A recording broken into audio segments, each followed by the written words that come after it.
Madame Benham. Bonjour, Monsieur Massoumou. Je tiens déjà à préciser que vous êtes Madame Benham Sika, entrepreneur et traductrice en langue italienne et en langue anglaise.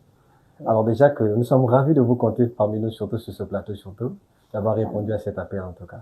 Merci beaucoup. Alors l'objet de notre interview aujourd'hui, c'est surtout pour parler sur votre parcours et votre système de création et la motivation que vous avez traîné précisément vers les jeunes. Et parmi ça, nous avons eu besoin de vous poser quelques questions, si ça ne vous dérange pas surtout. Il n'y a pas de souci, je suis là pour ça. En tout cas, merci beaucoup, Madame Benham, surtout de votre humilité. Alors, très rapidement, avant que nous n'allions plus loin, Madame Benham, est-ce que vous pouvez nous introduire directement qui vous êtes exactement? Nous avons besoin de connaître qui vous êtes. Alors, je suis Madame Sika, née Benham Bissila. Je suis traductrice assermentée et j'évolue à l'ambassade de l'Italie en tant que traductrice agréée. Et j'ai un cabinet de traduction. Et je suis présidente d'une ONG, l'INERVA. En fait, c'est international. Le siège se trouve en Géorgie et en Italie également. Et je suis mère de 2 enfants. Ah, c'est super en tout cas. Je pense que je me suis introduite. En tout cas, merci beaucoup déjà d'avoir donné cette introduction, Madame Benham. De rien. Et à côté de ça, comme je disais tantôt tout à l'heure, nous avions quelques questions que nous voulons savoir sur votre parcours et votre motivation de créer et votre motivation vis-à-vis de la jeunesse dans ce monde de l'entrepreneuriat.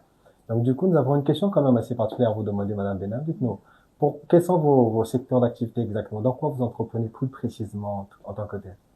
Alors, nous sommes dans la formation, pas seulement des langues, parce que je peux dire, j'ai un centre de formation de langues étrangères.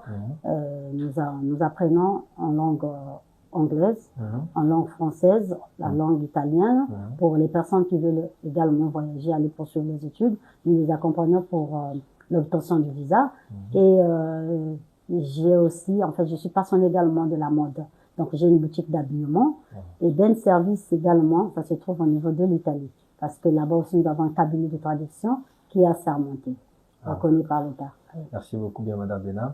Alors, nous avons quand même une autre question à vous demander. D'où est née cette envie, ce désir de vouloir entreprendre? En fait, vous êtes une femme, déjà on est au Congo, et c'est vraiment très rare de trouver des femmes entrepreneurs. D'où est née cette envie? Qu'est-ce qui était le boost exactement pour ça? Alors, en fait, je regardais beaucoup de vidéos sur Facebook. J'ai lu également beaucoup de livres. Et c'est là où est née l'idée d'entreprendre. J'ai travaillé pendant 10 ans en tant que secrétaire d'Amblin. J'ai évolué dans le monde de traduction et d'interprétariat également. Et après, j'avais compris que juste avec un salaire, on ne peut pas devenir riche. Tout à fait. Vous ne pouvez pas d'un coup vous réveiller comme ça et vous êtes devenu riche. Non. Mais si vous pouvez entreprendre quelque chose dans un domaine précis, plus précisément dans les activités qui sont plus demandées. Entre la demande est forte, c'est là où vous pouvez vous exercer. Il faut d'abord étudier le plan, d'accord, vous lancez. C'est pas facile, mais je pense que ça peut aller. Parce qu'on ne peut que copier un modèle qui fait les bonnes choses. En fait, là, une personne qui fait des bonnes choses. Et de là, j'ai dit, mais pourquoi moi également, je peux pas me lancer? Pourquoi pas également, j'essaye? Parce que, comme disent les Anglais, c'est mieux en fait, never give up. Donc, tu fais, mais ne te lasse pas, continue toujours. Je savais que le côté, disons, le domaine que j'étais en train d'aller, ou bien l'endroit, ou bien le chemin que j'ai emprunté, c'était pas facile d'entreprendre. Il y a des bas et des hauts. Sur la route, il y a toujours des embûches. Mais sachez une chose, que au fur et à mesure, vous tombez, vous apprenez de vos chutes, en fait. Et après, j'ai commencé avec la boutique. La boutique a donné naissance au centre de formation, et qui est Ben Service également. Et après, jusqu'à aujourd'hui, je continue à évoluer dans ça. Et grâce à Dieu, j'avance. D'accord. Alors, aujourd'hui, vous entreprenez dans 2 secteurs précisément, dans la mode et également dans le cadre de la formation, autrement dit de l'éducation. Dites-nous, pourquoi vous avez choisi exactement ces 2 secteurs-là précisément?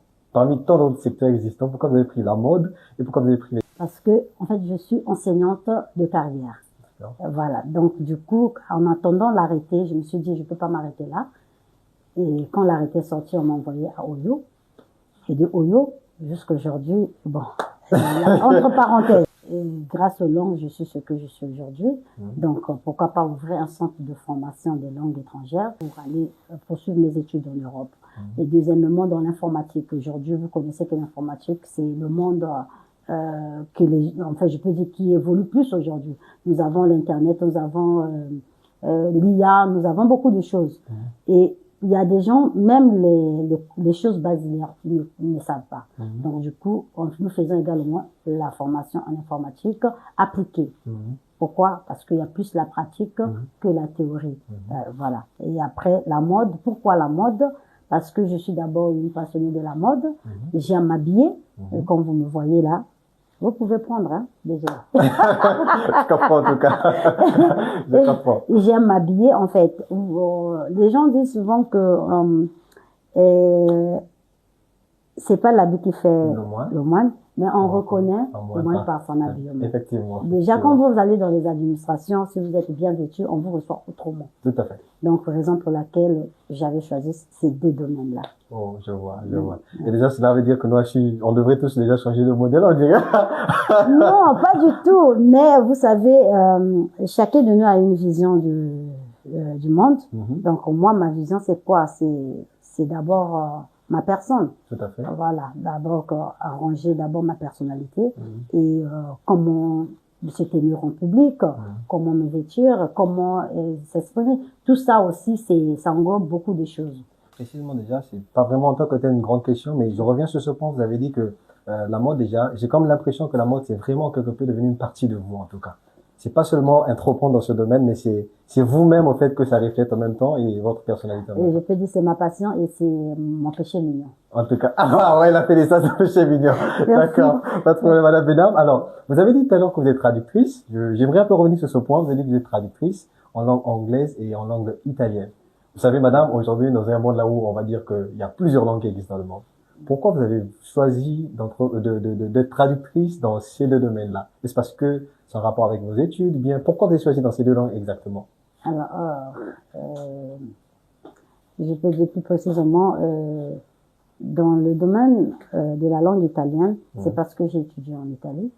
Je suis docteur en langue étrangère. En fait, non, en italien, on nous appelle les docteurs. Ici, en fait, on appelle la licence. J'ai un master en médiation culturelle. Et une fois fini en Italie, j'avais postulé je me suis dit, mais pourquoi pas également faire un peu les dossiers en tant que traductrice. Et grâce à Dieu, j'ai eu l'agrément. En dehors de l'italien, en fait, la langue italienne, j'ai choisi l'anglais parce que l'anglais, j'avais choisi ça comme étant ma première langue à l'université. En étudiant en italien, la première langue que j'avais choisie, c'était la langue anglaise. Mais non, au fur et à mesure, j'étais en train d'évoluer et voyager dans le monde, j'ai compris que c'est une langue d'ouverture. C'est une langue qui vous ouvre beaucoup d'opportunités. C'est une langue également qui vous permet d'être en contact, je peux dire direct avec les personnes. Même si vous ne connaissez pas la langue de la zone, ou bien la langue du pays, vous pouvez parler en anglais. En fait, la majorité, dans les domaines, dans les secteurs, ils ont toujours quelqu'un qui est là pour traduire en anglais. Même dans l'avion, même dans le tourisme, même dans tout ce que nous faisons, je peux dire, quand nous voyageons par exemple à Dubaï et tout, même en Chine, ils parlent chinois, mais quand vous partez pour acheter, la première des choses, c'est en anglais qu'on vous parle. Et j'avais compris que si je mets l'anglais, ça va m'ouvrir encore plus d'opportunités. En fait, je vais faire beaucoup de choses. En fait, je serai plus grande que je pensais, en fait. Donc, raison pour laquelle c'est deux langues. Voilà, peut-être nous avons compris en tout cas, madame. Maintenant, à côté de ça, j'ai quand même une question un peu qui est directe en tout cas. Nous avons remarqué tout à l'heure quand vous êtes introduit en tant que madame Benham. Mais nous avons remarqué également que dans toutes vos institutions, on a ce nom de Ben qui est répété. Est-ce que c'est pour regarder le nom de sorte que ça soit connu ou bien y a-t-il une idée derrière ça? Pourquoi vous avez répondu le nom Ben dans toutes vos institutions exactement? Le nom Ben aujourd'hui est devenu une identité personnelle, je peux dire, parce que mes intimes en fait m'appellent Ben. Quand je grandissais également, j'ai des amis et ma meilleure, je peux dire, celle je peux dire, des dates, en fait. Elle m'appelle souvent Ben, Madame Aude Kibomba. Du coup, le nom est parti comme ça jusqu'à aujourd'hui, et les intimes m'appellent pas Ben. Et j'ai dit pourquoi pas ouvrir Ben Fashion, qui est, en fait, je veux dire, la mode à la fashion, enfin la fashioniste. Donc, j'ai aussi également j'ai ouvert Ben Service pour dire que non, les services de Ben. Ben, c'est Benam en fait, ça vient du nom, mon prénom Benam. Effectivement, c'est ce qu'on voulait comprendre. Ça vient du prénom Benam. Et est-ce que c'était pas, en dépit de ça, quand vous avez choisi ce nom, c'était pas peut-être pour pouvoir faire, dans le terme, on va parler buzz, mais non, vous voulez peut-être pas que votre nom, Ben, soit vraiment vu dans les grandes images, ou bien c'était sans intérêt dans ce sens-là? En fait, d'une part, oui, parce que j'avais voulu que je puisse poser ma marque, en fait. Ah, voilà. Ça devait seulement pas s'arrêter par Ben, ça devait être Ben by Benam Bissila. Oui. Ok, voilà. Donc, du coup, je me suis dit, pourquoi pas mettre Ben devant. Et du coup, c'est facile aussi à prononcer. Raison pour laquelle. Tout à fait. Je vais avouer, c'est très facile, en tout cas. Voilà. Ben. Déjà que c'est identique à la chanson que nous avons, je sais pas, la chanson de Messias. Je vois. D'accord. Alors, Madame Benam, quand même, excusez-moi pour le nom, c'est très facile. Voilà. Madame Benam. Ouais. Alors, Madame Benam, il y a quand même une question encore que nous voulons vous soumettre, c'est que, en entreprenant dans ce domaine-là, précisément, quelles sont les difficultés que vous avez rencontrées jusqu'à maintenant en tant qu'entrepreneur? Parce que j'entends dire dans le monde aujourd'hui que entreprendre, il faut avoir les reins solides. Ah oui. Et dites-nous un peu exactement, dans la création de Ben Fashion, dans la création de Ben Service, dans tout ce parcours-là, quelles sont les difficultés que vous avez rencontrées directement? Alors, monsieur Céleste, j'ai toujours dit, dans toute chose, il y a toujours des bons côtés et des mauvais côtés. C'est pas facile d'entreprendre. Et je peux pas aussi décourager les autres qui veulent également entreprendre. Et ne laissez pas aussi votre boulot, ce que vous faites, en fait, votre travail, pour entreprendre. Si vous pouvez mixer, je pense que ça sera une bonne chose. Alors, les difficultés que j'ai rencontrées, c'est quoi? C'est au niveau de la gérance. Surtout que je ne suis pas sur place. Souvent, je voyage. C'est pas facile de gérer les choses à distance. Quand vous êtes sur place également, il y a aussi quelques difficultés que nous rencontrons. Parce qu'à un moment donné, il y a la baisse. Et vous pouvez aussi avoir un peu de moments aussi, il y a des moments de gloire également. Mais dans toute chose, il faut seulement persévérer. En fait, c'est la persévérance. Quand vous ne persévérez pas, vous allez vous lâcher en fait en route. Vous allez vous dire que bon, là, je ne peux pas, je m'arrête là. Et une fois que vous êtes au bas de l'échelle, demandez-vous le pourquoi vous êtes tombé. Bon, si, en fait, du côté de gérance, ou bien du côté de l'organisation, ou bien la gestion, je ne sais pas quoi, mais demandez-vous le pourquoi, pour juste changer de stratégie. Vous ne pouvez pas dire qu'aujourd'hui, comme ça n'a pas marché, que je m'arrête là. Si vous avez commencé avec, par exemple, de l'eau, vous avez trouvé que de l'eau, bon, là, ça ne marche pas, vous changez. Vous prenez, par exemple, le domaine de l'agriculture. Vous trouvez que dans l'agriculture aussi, là, je n'ai pas pu, jusqu'à ce que vous allez trouver le domaine qu'il vous faut exactement. Donc, raison pour laquelle je dis que c'est pas facile. Il y a toujours des embûches, mais vous devez toujours persévérer. C'est la persévérance, en fait. Il y a des moments, parfois, vous êtes carrément KO. Mais quand vous dites que non, je ne peux pas abandonner. Quand vous tombez, c'est comme un enfant qui apprend à marcher. L'enfant tombe, qu'est-ce qu'il fait? Il se relève. Pourquoi ne pouvons pas avoir également cette mentalité? Si nous, les entrepreneurs, on pouvait en avoir. Même, je peux dire, même les travailleurs, parfois, vous arrivez, le boulot ici, ça va pas, mais essayez quand même d'apprendre de vos erreurs. Je pense que c'est tout, monsieur. En tout cas, surtout, merci beaucoup pour cette réponse. Mais à côté de ça, il y a quand même une question personnelle, en tout cas, qui m'intéresse par rapport à ce que vous avez dit, Madame Benam. Vous dites aussi qu'il fallait être persévérant et continuer. Est-ce que dans ces moments de temps de faiblesse, on va dire, ça vous est arrivé passer même à la tête de dire, bon, je dois abandonner, je dois lâcher, soit Ben Fashion, je dois lâcher, soit Ben Service, éliminer l'un des deux. Est-ce que ça est arrivé? Oui, ça arrive souvent, monsieur Céleste, ça arrive, mais ce que je dis toujours, j'ai la mentalité des Américains. De ne pas lâcher, never give up. C'est-à-dire qu'il faut toujours avoir la tête haute. Je crois qu'on est en train de faire l'illustration en anglais en même temps, never give up. Faut jamais abandonner, faut jamais abandonner. Avancer, continuer à avancer, ça va payer un jour. Merci quand même. On a commencé, moi j'ai commencé juste à apporter des valises. Je ramenais, je donnais des vêtements à mes sœurs et tout. Voilà, il y a une qui m'a quand même donné la force. Madame Aude, aujourd'hui, elle achetait des habits de plus d'1 million. Voilà, donc, et puis je dis, mais pourquoi pas seulement ouvrir une boutique? Elle m'a motivée en fait. quand j'amenais les vêtements, d'autres personnes aussi venaient acheter. C'est comme avec l'école. J'ai commencé avec combien d'étudiants? Vous êtes là dès le début, avec 4, 5, 6. Mais après 10 chaises, c'est maintenant 20 chaises. Après 20 chaises, c'est maintenant 30 chaises. Effectivement. Donc, c'est comme ça, en fait. Tout à fait. Au fur et à mesure aussi, il y a la pub. Aujourd'hui, avec les réseaux sociaux, nous avons TikTok, Facebook, vous boostez, et puis ça prend l'ampleur. En tout cas, merci Selon beaucoup. moi, je pense qu'il faut jamais... Je pense qu'on va devoir garder ce conseil que vous avez donné de persévérance, en tout cas, et sur votre définition à vous. À côté de ça, nous avons également, puisqu'on va pas parler de points faibles sans parler des points forts. Alors, dans la création, dans ce monde entrepreneurial que vous êtes lancé, dites-nous un peu, Madame Benham, quels sont les points forts maintenant, les points, c'est-à-dire de plaisir, de sucrerie que vous avez vécu, que vous avez senti pendant cette période d'entrepreneuriat? Et ça, c'est dans quel domaine? Parce que je suis dans plusieurs domaines, comme je vous ai dit, dans la mode, bien dans l'éducation, bien dans on va parler plutôt d'abord, premièrement, de l'éducation, et en même temps, on descendra sur la mode en même temps. Je pense que les moments forts, c'est quand maintenant, aujourd'hui, je me retrouve à faire les interviews telles qu'aujourd'hui, parce que avant, je pouvais pas. J'avais peur de commettre des erreurs. J'avais peur, qu'est-ce que les gens ne vont pas dire. J'avais peur également des yeux des gens. Alors qu'on ne vit pas pour les gens, on vit pour soi. Effectivement. La raison pour laquelle aujourd'hui je me suis dit je dois me lancer. Et au fur et à mesure, je vais apprendre également. Et après, je pense que ce sont des moments forts aujourd'hui. J'ai quand même eu le courage de me présenter maintenant devant les gens. Voilà. Et le centre également évolue pas mal. Il y a quand même des étudiants qui sont partis, qui nous ont donné aussi des témoignages. Et aujourd'hui, je pense que ça marche. Du côté de la mode, bon, ça, je trouve que il y a ça, c'est pas flexible. En fait, c'est pas stable, c'est flexible. Il y a un moment donné, pouf, ça devient comme un boom. Il y a beaucoup de clients. À un moment donné, ça descend. Mais comme je connais déjà, je m'y connais dans ce domaine.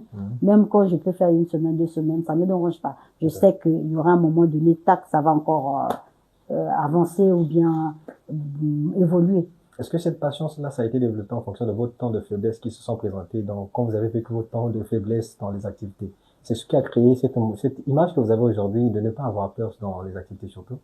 Alors, non, je pense pas. Moi, je pense que c'est quand vous aimez la chose, même quand ça vous fait mal, vous n'allez pas abandonner. Tout à fait.